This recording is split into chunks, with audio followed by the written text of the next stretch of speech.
right. Hello, everyone. Welcome back to the Check-In Podcast.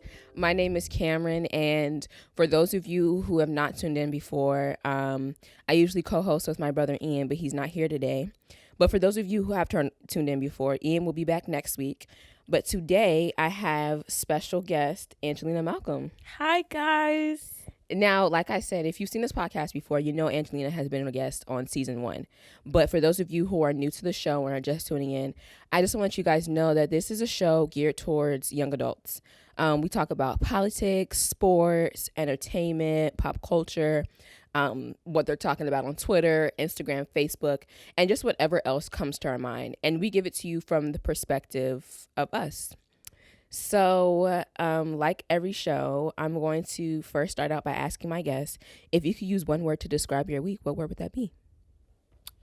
One word. Probably like exhausted, I guess. I don't know. I just feel like I've been doing the same thing every week. Like I have summer class. I have to wake up 8 o'clock in the morning for 2 hours. Wait, so your class is from what time to what time? 8 to 10. And how many days a week? 5. So yeah, all 5 weekdays classes, and then I have quizzes every day. So it's like what class is this, girl? This is a Bible class. So let me not say that. I love Jesus. But no, but I feel with my ending. The Bible classes be a little hard. I have to remember that first before it's, the word, it's also to most people like history and archaeology, anthropology, and all that stuff. So you really do study it like a textbook. So yeah, for sure. Like I do find it interesting, but I'd be like, dang, like 8 o'clock in the morning though. Like if we could have started at 10, like I'd be in better spirits. But I literally wake up like 5 to 10 minutes before this class starts. As you should. I can't, honestly, I'm telling you right now, if you're a high school senior out there right now, and I've told Ian this before, but don't set yourself up with your schedule. Like as soon as you're able to really control your schedule, don't set yourself up. Unless that's the only time that particular class that you need is available, don't set yourself up. I do not put any 8 a.m.s in my schedule because I just know I simply cannot do them. Like I haven't had a job where I had to be there at 8 a.m. in the longest. I haven't had a class at 8 a.m. in the longest. 8 a.m.s and I just do not agree. And if I put one on my schedule, even if like I put one on my schedule and I'm like, I'm gonna put this on my schedule, so I'm gonna be a morning person and this is gonna force me to have to do it. No, my body still says no. It's a no for me. Dang, I was really about to quote a song right now, but we already canceled him, so never mind. Who? R. Kelly.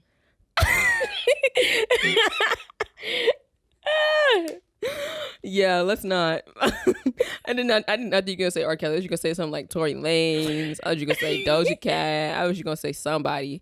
I did not think R. Kelly was gonna come out your mouth for life. Oh, there's my no coming goodness. back. Anyway. Okay, sorry. So quick position change. But so you said, I'm sorry, I didn't get your word. I kind of assumed. I think I said exhausted. Yeah, okay, that's what I thought. I've taken summer classes too. I have one class for 5 weeks, twice a week, 4 hours of the day. Well, 4.5. So from 2 to 6:30. Miss me. No. And it's a editing class, so it's like really time consuming, really straining the eyes. But I would still have to say that like my word of the week is excited. Cause like, it's about to be summertime. It really is. It's 90 degrees today, y'all. And I got the air conditioner on full blast up in here. But I'm just excited. Warm weather always puts me in a good mood. And I just remember this time last year, I was just in such a different place mentally. And I'm not there anymore. Amen. So I'm just excited to have just a good summer. That's what I'm excited about. For sure.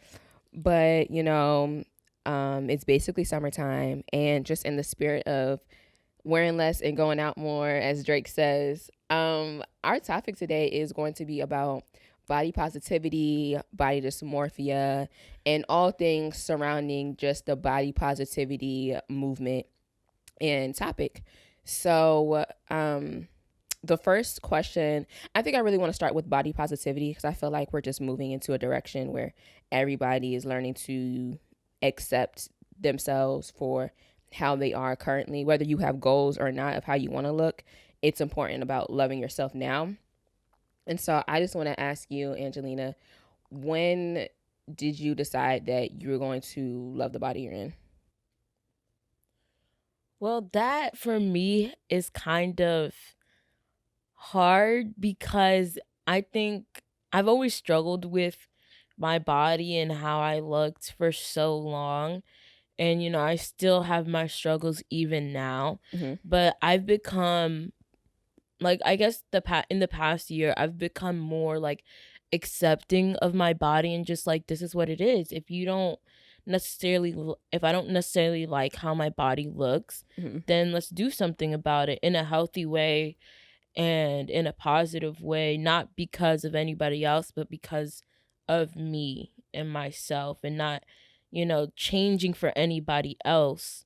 It has to be for me.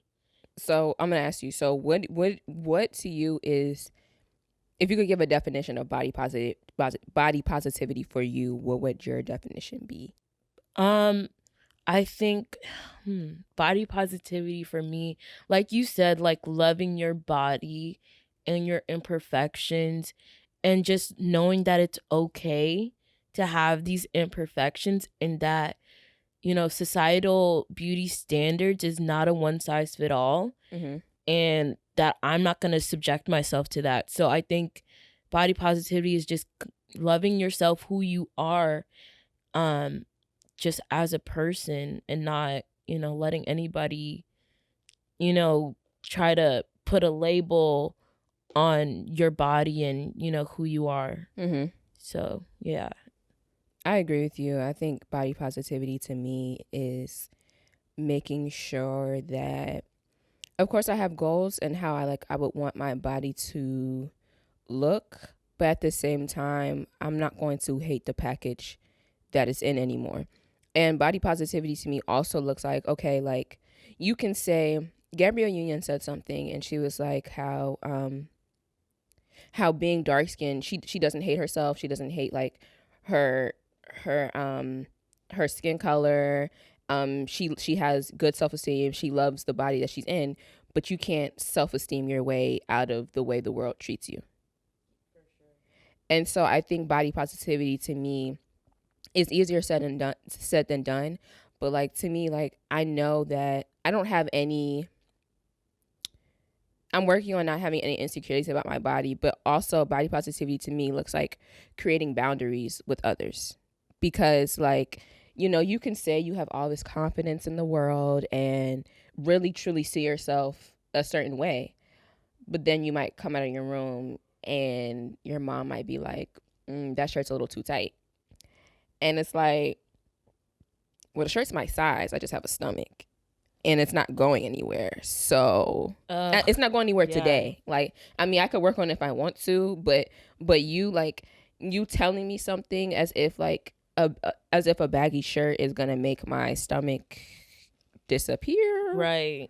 I mean, it's just like, so creating boundaries with others, like what you allow others to say to you. And sometimes people just be reckless at the mouth. And so they think what they're saying is like not that bad. But sometimes like you have to set boundaries, like, yo, like if you don't stop talking to me like this or stop commenting on my body every time you see me, then we just won't speak. Honestly. We just won't speak, because I just feel it's just, it's, I shouldn't have to feel like, dang, I don't really want to see this person today because they're going to say something about my body. Yeah. Yo, I definitely remember people in high school, because me and Cam went to high school together, and like people always got something to say. Mm-hmm. I'm just like, mind your business. You don't have to, comment. You don't. And I feel like living in a Caribbean household like we do, I feel like our parents are savages. Like, I'm not even gonna hold you. Like, I'm Jamaican and Dominican, and like my father, like he's a savage. He has no filter. He's very blunt. And like I know, to my understanding, like it comes from a place of love, but it's like at the same time, is it love though? Like let's in their own way, I think. And yes, it's like making excuses for them, but that's the generation. That's the generation in which they grew up in. So like for them, that's like their tough love. And they don't necessarily know how to read a room. Like, bro, nobody's trying to hear that first thing in the morning. Like, stop. But that's how they grew up. So, like, it's just their habit. Like, that's just what they already... It's unconscious, I feel, too. Because, like, I don't think they realize what they're doing. They don't, and they don't realize that they started that at a young age. Yeah. You started commenting on my body at 8. At 8 years old, you started commenting on my body. Yeah. I'm crazy. 21 years old. How do you think you've been commenting on my body? 21 minus 8 is what? It's 13. 13. We're both gonna do it. Why? Look, I'm sitting here thinking she's the math whiz. I'm like 28 minus 21 minus 8 is what, Angelina? You got me. She was like, yeah. No, but yeah, 13 years of just, and it's not like they stop, but like they don't ever stop. You know what I'm saying? They dead, fam. Like as long as you can remember. But I just feel like, you know, like we were saying, like, you know, just creating boundaries with other people, because even though we grow up in these households and people commenting on our bodies just recklessly, like even in, I feel like a lot of it's projection. Definitely. You know what I mean? Like even like my body, my choice, my life to live. I feel like a lot of like our parents' perception is like, one, how they were treated. And it's like, you remember that how your parents were and your grandparents were commenting on your body, but yet you comment on mine. Yeah. Did it feel good when they were commenting on your body? Yes or no? It's a cycle. Yeah, but it's just like, when do we stop the cycle? Because then the cycle is like it's very damaging, because like then you fall into traps of like body dysmorphia. For sure.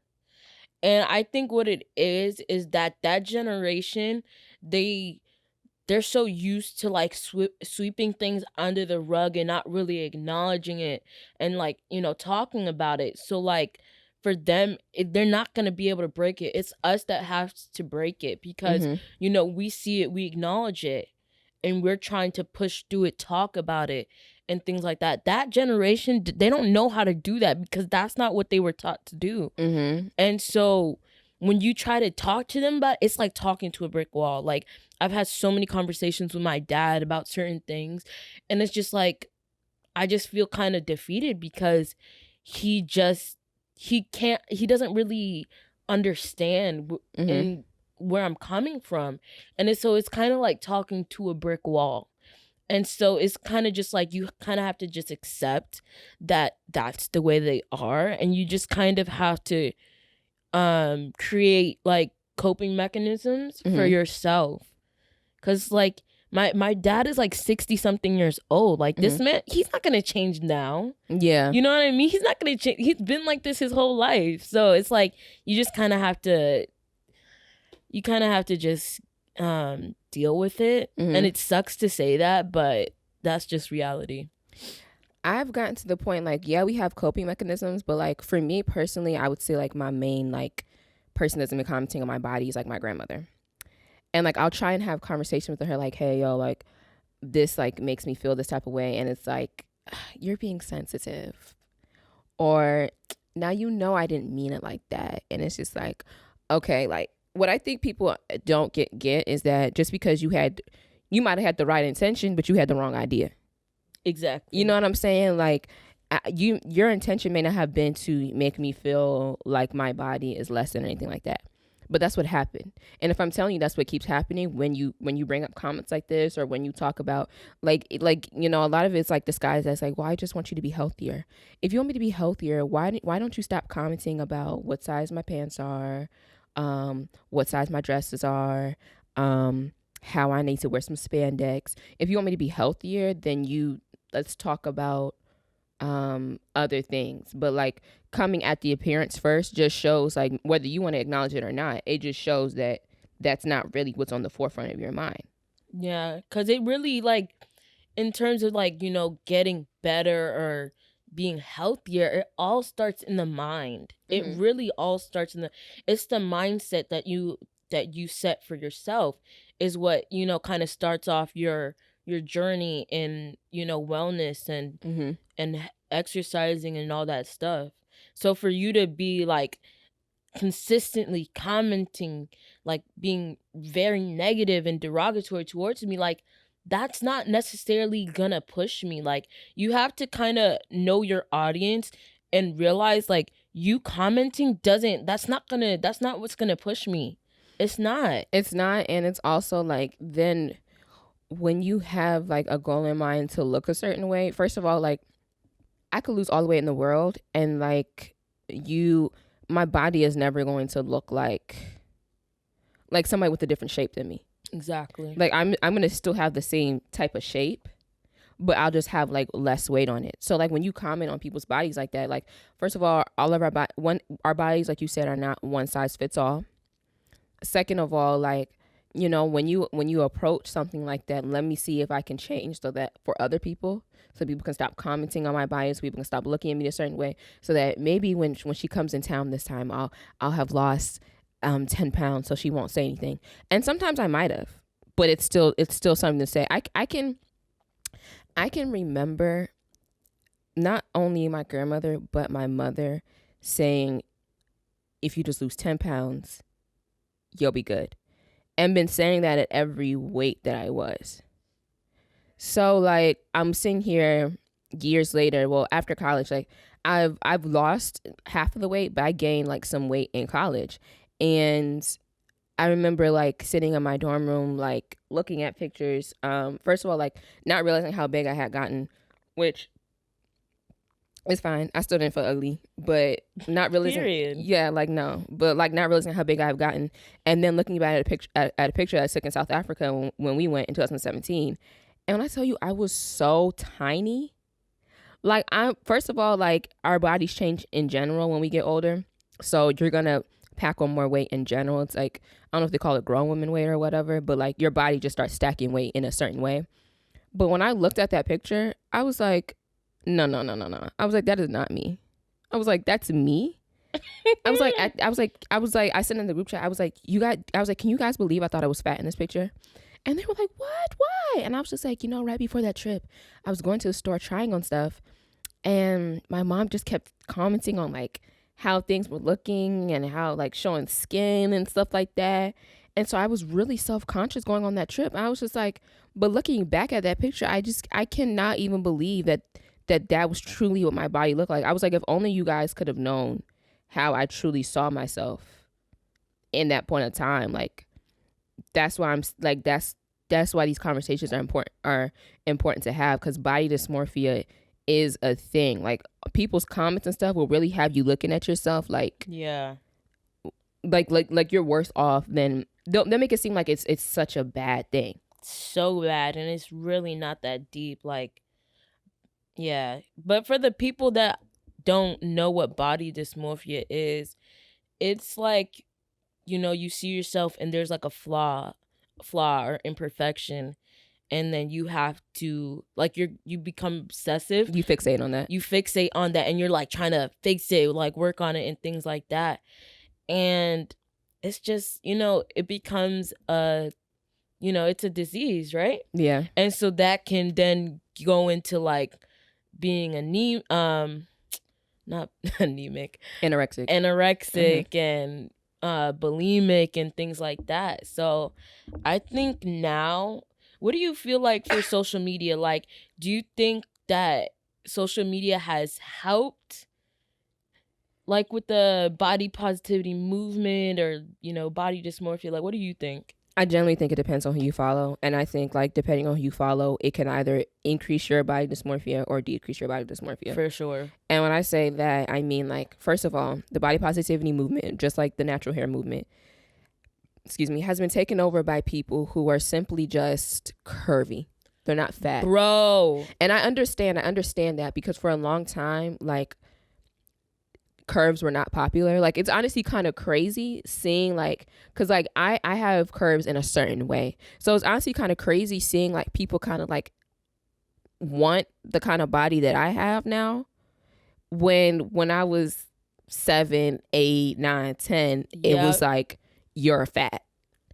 So that's already a different type of body dysmorphia, because like you're kind of like just confused as to how like, wow, I really wish my body was in style when I was younger, because maybe I wouldn't have to like unlearn all these things and build my self-esteem up. So one, it depends on who you follow, because body positivity looks different to everybody, and depending on who you follow, it's only a certain body type that's supposed to be in.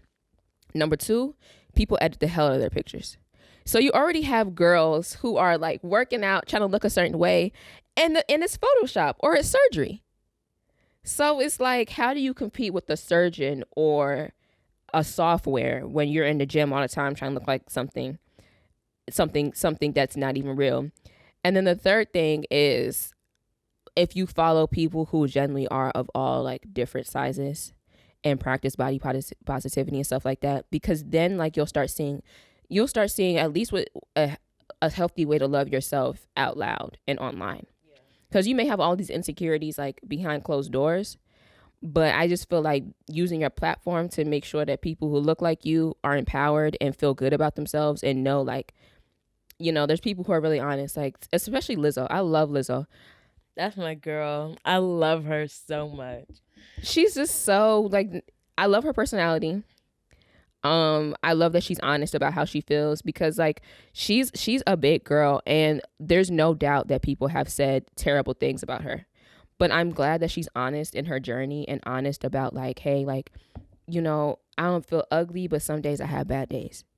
So it just depends, because social media, like, it's like a bunch of terrible shit and a bunch of good shit all in one pot. Yeah, and you just got to kind of like pick it out.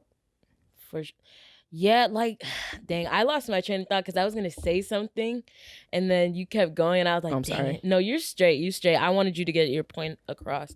But for social media, like, that's facts. Like, I can't follow certain people because on the days where I'm off, I'm like, no, ma'am, I cannot look at you. Like, you're beautiful, you're gorgeous, you worked hard for your body, but no, like, I just can't, because it just like, it doesn't make me feel bad. It's just like, dang, like, why you gotta be like how dare you? Like, it's disrespectful at this point. But I remember what I was gonna say. So I learned over the past years, like, you can't compete where you don't compare. I was just like, you're the only competition you're in is with yourself. Like, I'm not Cam. Cam is this, that, and I can't compare to that, because we're not the same. We might be similar in some ways, like have similar interests and everything, but we're not the same. So I don't try, I like kind of snap out of it. Like, when I see myself, starting to compare myself with other women, I'm like, no, get out of that kind of mentality, because you're not the same. You cannot compete with them, and they can't compete with you. Period. Exactly. So I think women our age and younger, we need to start learning that, because, like, these Instagram models, like, they're cute or whatever, but like, it's not realistic. Right. It's not realistic. Like, this is what they do for a living, bro. Like, you're sell you an image. Like, that's their job, and you have to be aware of that. And realize that a lot of them are probably not that happy a lot of days. They're normal. They're human beings like everybody else. They have their off days as well, where they don't feel good, or maybe some of them, have some mental issues because of it. Like, so I feel like, yeah, it's just like, you just cannot compete with that, and you shouldn't feel the need to. Like, I think society has conditioned us to fit this, this mold of what a woman should look like. And the mold changes. The mold changes as time goes on. I told you. Yeah, did. There's a body type in, and like certain looking when I was younger, and now like like people that are more curvy or my shape are in, and then you never know what's going to be in the future. That's why, like, you know what's crazy to me? Whenever I like think about that, I always go back to the movie White Chicks. How sis, like the white girl, was like in the dressing room and she was like, I'm fat, and I'm like, girl, you're like a stick. What are you talking about? But that was the mentality at that time. And it just like, to look back at that, I like die, because it's just so crazy how these trends continuously evolve and change and things like that. And yeah, I was just that always I always go back to that movie. And you know, it takes people like Kim Kardashian to realize that your curves are amazing, like, and that she bought. Like she manufactured that joint. I do not think that that's real. Okay, yeah. It's not. And like body dysmorphia, body positivity, like all of that surrounding our bodies, like it's so much deeper than just like feeling good about yourself. Like body dysmorphia goes even into like our face. Like people, I noticed that there's some people who use filters for every single picture, and I'm just like, not even to like be a filter hater, but like it's just giving you don't like your face. Yeah, like I don't know. I personally don't like using filters, a lot of filters, because I don't look like myself. I'm like, no, I don't look like myself. And like I noticed that when I was on Snapchat, I have an account still, but I haven't had the app on my phone in the longest. But when I was using Snapchat, all I was using was filters. Yeah. And I was realizing like I was like, why do I not want to post a picture of me like without a filter? And I was like, that's kind of a problem. Yeah. And that's like another thing that social media does. But what I also want to talk about is just like commenting on young women get the most comments on their body, right? And you know, it's damaging because like not only from a young age that I think I was fat, but also commenting on my body, like I knew it was curvy, but commenting on my body in a way that you're like, if you dress like that, older men are going to be looking at you. Yeah, they're like sexualizing. So I'm a child. Yeah. So I personally don't think that's my problem. Yeah, like we just have to, like, as I said, like society has conditioned us that we have to look a certain way because of men. Yeah, and look a certain way in order to get respect, in order to get love, in order to get just a fair treatment. Like, you know, like body positivity and just the way you see people also goes into like getting jobs too. Literally. Like people will be less inclined to hire somebody fat than they'll be inclined to hire somebody skinny, whether you have the same qualifications or not. And it's like all of the negative effects of body dysmorphia and people commenting on your bodies and just like, you know, just having that negative outlook on certain people's bodies is all the blame is always put on the person and not the way that you as a society treat people. Yeah, for sure. Like, okay, sorry. I always keep losing my train of thought. So body positivity, the movement was started by plus size women, women that are, you know, bigger than the norm. And so now it's kind of taken over by women that aren't really big. Like you said, they're like curvy. Yeah. And some aren't really fat. Like, and like, I'm not trying to, you know, invalidate or negate the fact that other women have, you know, insecurities, imperfections on their body, but the movement wasn't necessarily geared towards you in that sense. It was really geared towards women that are plus size that don't get the same treatment as women that are slimmer, on the slimmer side. Like it wasn't for that. And the movement is kind of shifting towards, you know, they're shifting more towards like slimmer, curvier people, you know, and we're like forgetting where it started. And so I don't know, because I see on TikTok like bodies that look like this, or, you know, also look like this. Mhm. And I see it from women that are very skinny, and that society, you have more preferential treatment, like more than I would. Mhm. You know what I mean? It's like, and I'm like I said again, it's not to invalidate the fact that you yourself have insecurities about your body, but you're like you're more accepted in this society Mhm. than I would be. Mhm. You have more, when you go to the store, you have way more options than I do. I don't even like going to the store and shopping. Mhm. I don't like it because it's just so it's discouraging. Yeah. Like, I do not like trying stuff on at the store because I just feel like more defeated. And that just shows, like, your point you brought up just shows how deep body dysmorphia goes. Because if you have skinny girls thinking that they're fat, then that says something. Maybe y'all need to just shut up and stop talking about people. Number one. And number two, discouraging going to the store is a big thing. I remember, like, when I was younger, having to shop, like being like a little kid but having to shop in the teens, or being a teenager and having to shop in women's, and really not even, like I said, like not even really being that big, but just stuff not being made for me. And that just goes to show how, like, y'all say y'all don't discriminate, y'all say it's just a preference and not a requirement, but then you're actively excluding larger people out of society.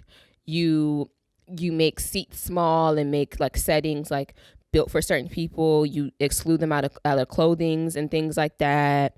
You exclude them out of activities and events, sports, like all this kind of stuff. Like, just shows, it's like, it's almost as if, like, fat people are not humans. Yeah, it's like we have to constantly, like, we have to constantly, like, humanize ourselves, and especially Black women as well. Like, we constantly have to say, like, yo, we're human too. Mm-hmm. Like, and things like that. And it's just hard. Like, it's very frustrating having to continue to explain myself. Like, I shouldn't have to do that.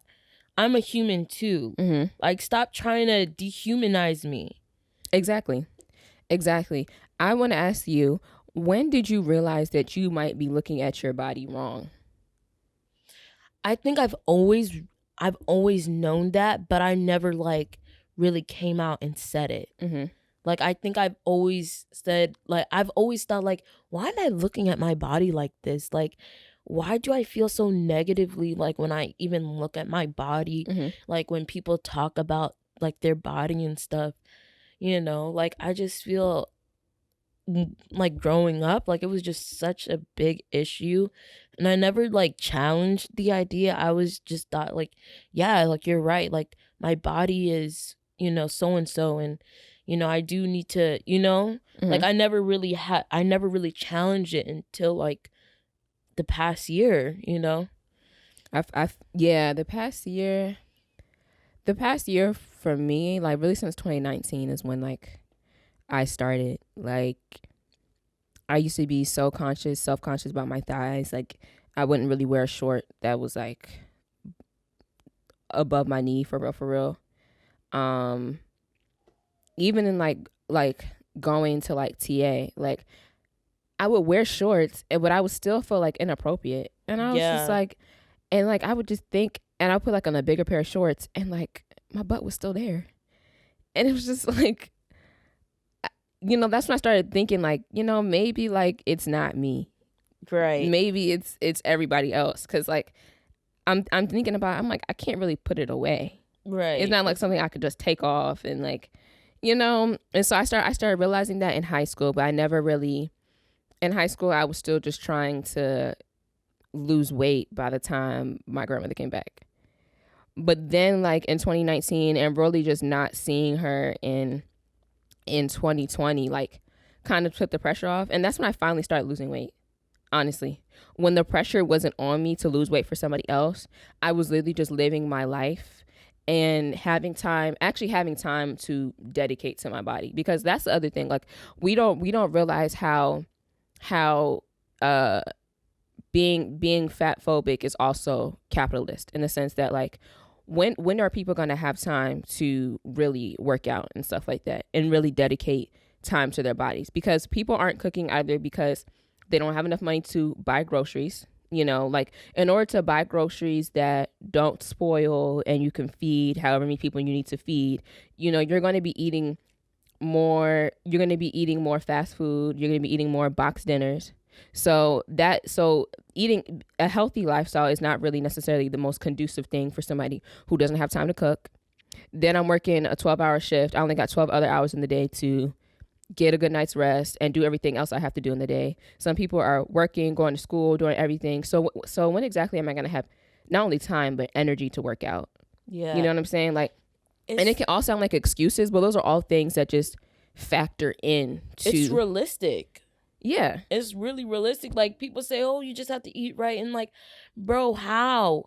I'm spending $50 for like over $50 for all this organic stuff. And it spoils, and I got to feed myself, and I got to find time to cook. Like, it's just not convenient. It's not convenient. So that's why everybody turns to fast foods and things like that, because it's more convenient.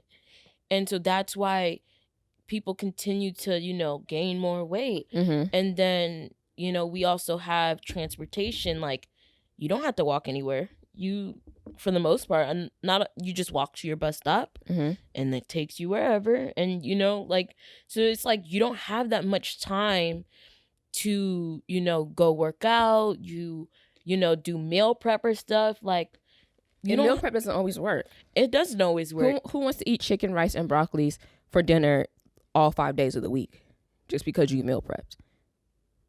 Like, you don't necessarily want to do that. I just feel like, you know, there's just so many other factors that go into being like having a healthy lifestyle. And some people are more inclined to hold more weight. That doesn't mean there's anything wrong with you. There's some people who are skinny their whole life.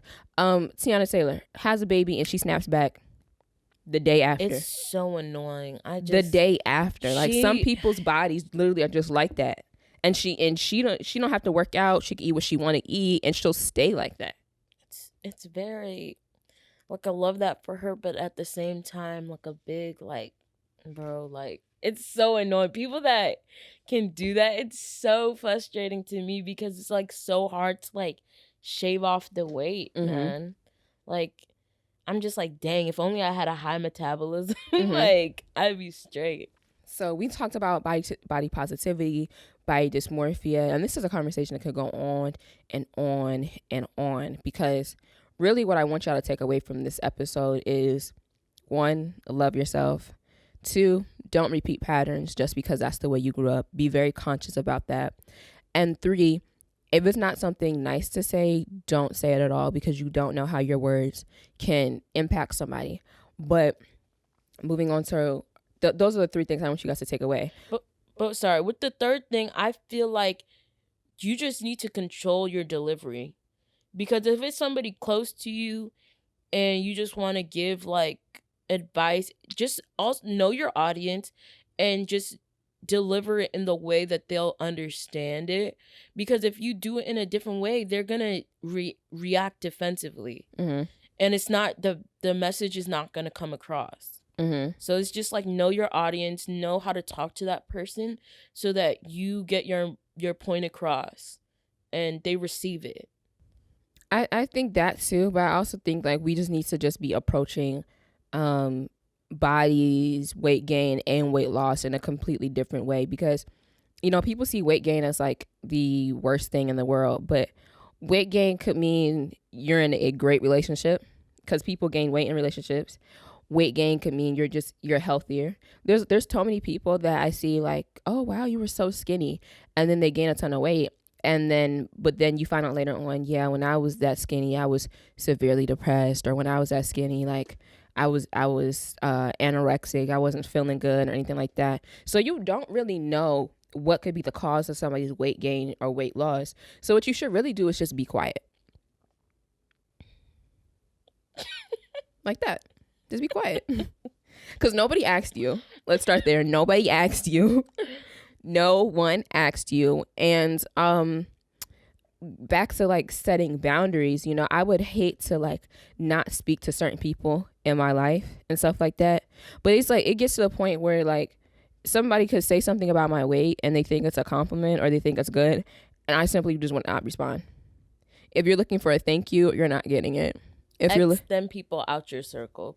Yeah, if you're looking for a thank you, you're not getting it. If you say something that I just feel like is just completely out of pocket, if I can walk out of your face, I will. If I can hang up the phone, I will. Like, it's just at this point, like, like you said, you have conversations with older people and they've been like that their whole life and they're not going to change.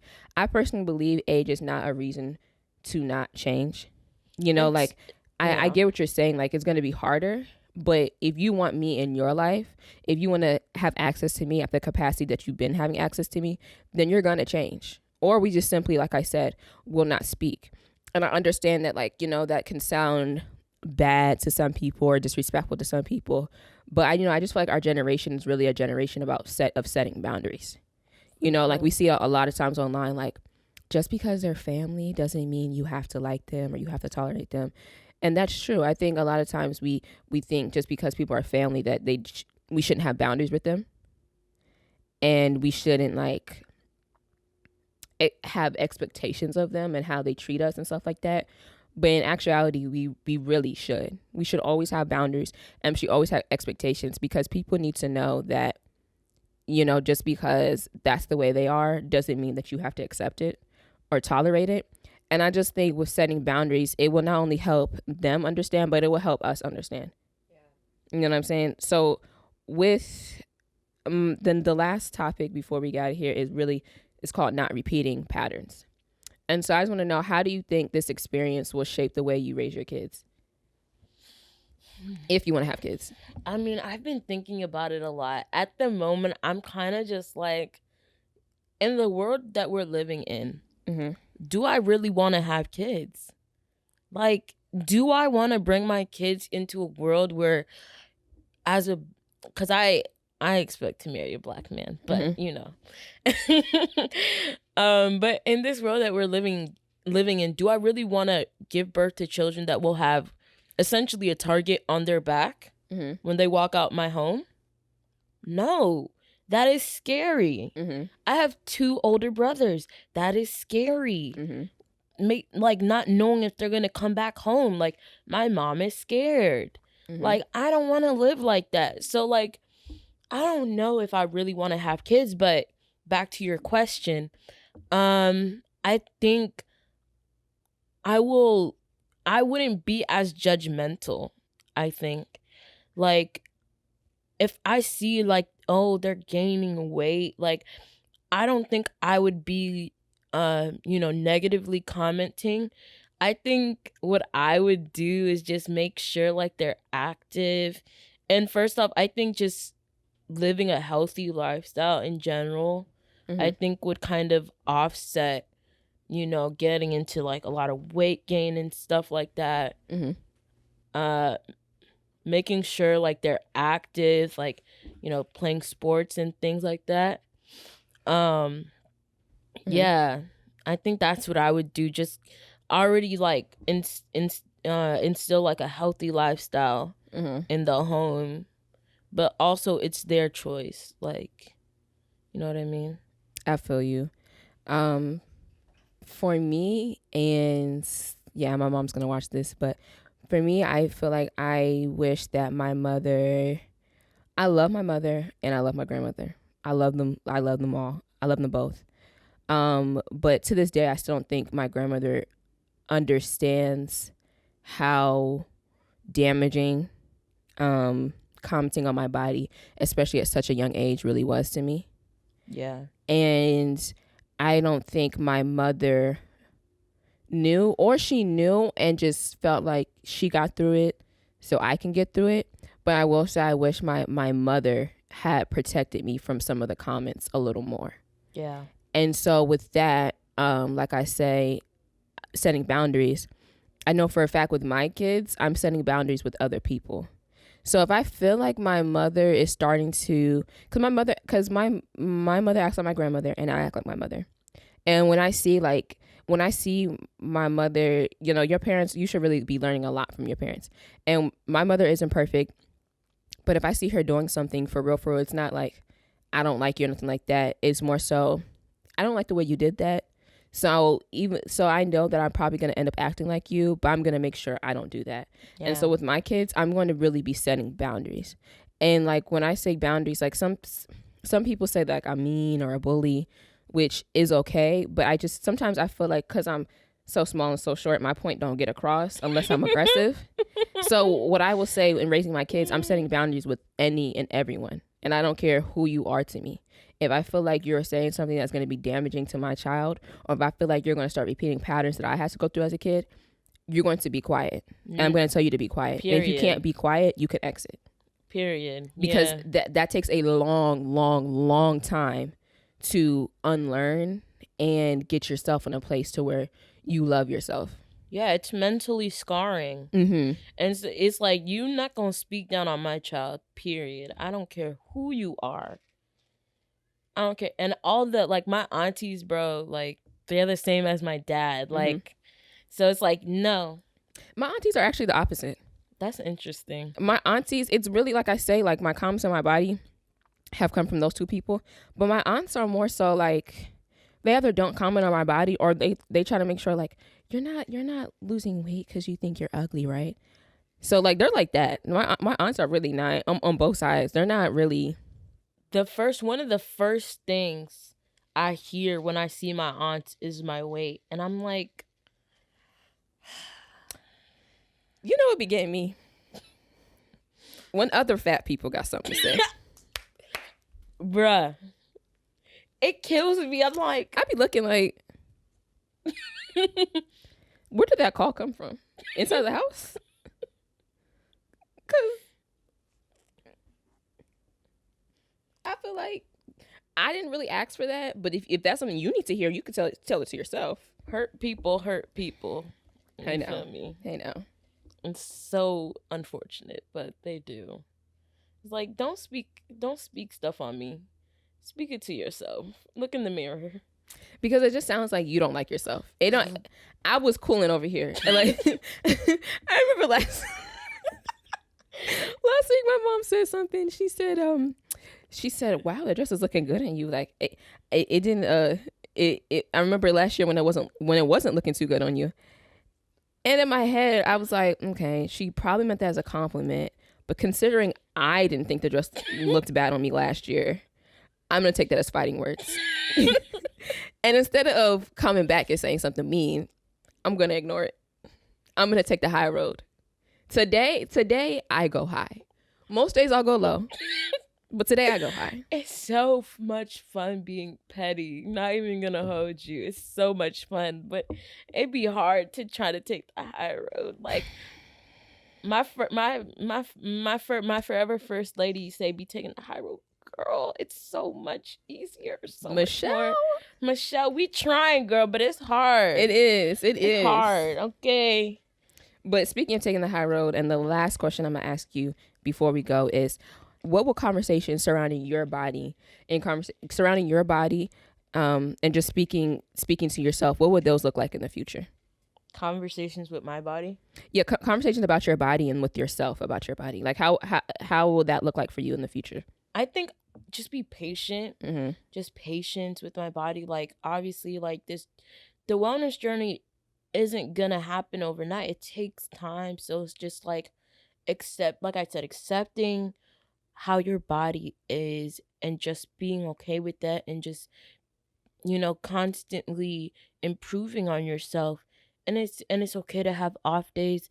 It's okay to look like how you are. Just love yourself. And consistently saying, I love who I am. I love the body that I'm in, and I'm always down for improvement. Like, mentally, spiritually, physically, like all that. So it's for me, I think it's just one day at a time. It's taking it one day at a time, and just, coming to grips that I'm not going to look like everybody on Instagram. I'm not going to have, tiny waist, big butt. Like, no, I'm not going to have that, at least not overnight. So just really just patience, just taking it one day at a time, and saying like, it's okay. It's really okay. So I think for me, I always like want to see quick results, but it's just like, that's not the reality. it's not the reality. So I think, like I said, it's just patience really would be the conversations that I have with myself. And yeah. I agree with you. For me, I think I'm just going to be more intuitive and listen to my body more. That includes listening to it when it says it wants to rest, listening to it when it says it needs to go outside, it needs a walk. You know, I have the mentality to, you know, get things done, but I don't listen to my body enough. So for real, my conversations in the future would just be listening to my body and being way more in tune with my body and what it needs and what it needs, what it doesn't need. Yeah, for sure. Because I feel like we just be doing too much sometimes. Just like my body is like tired. Like it's too much. Like and if you don't take a break, your body will take it for you.